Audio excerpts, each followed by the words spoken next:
The rainfall nurtures a cash crop that assures Jamestown's survival, one of the most harmful and addictive substances used by man. Tobacco was for married men only, and therefore tobacco was a guy thing. The Indians smoke it for religious purposes, but when the English take a toke, they're hooked. In fact, it'll take the roof off your mouth if you try to smoke it, so you smoke only a little at a time. Tobacco has fascinated Europeans since Columbus. By the early 1600s, it's such a hot commodity, there are 7,000 stores selling tobacco in London alone. In fact, King James came out against it. He said, well, this is a pretty wicked habit, and it's not good for you. The wicked habit sparks such a strong demand that tobacco fever assures the health of the settlement. Tobacco, for very little investment and very little land, you could make a killing.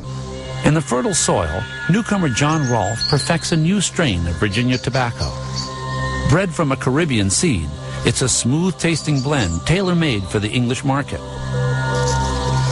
In 1612, Rolfe ships his first batch of tobacco back to England, and Jamestown cashes in big time. The valuable commodity of tobacco, which every man may plant and with the least part of his labor tend and cure, will return him both clothes and other necessaries.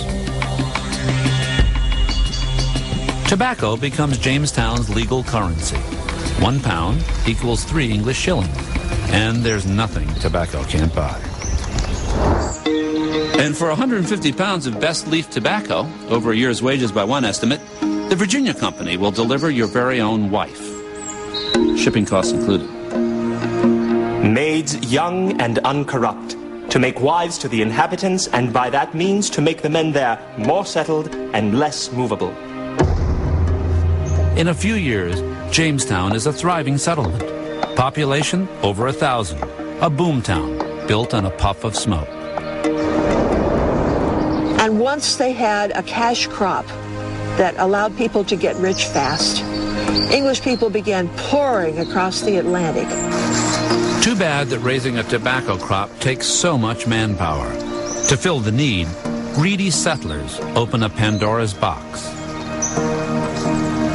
Thousands from Africa will be forced into bondage, all to raise an addictive weed the world would be better off without.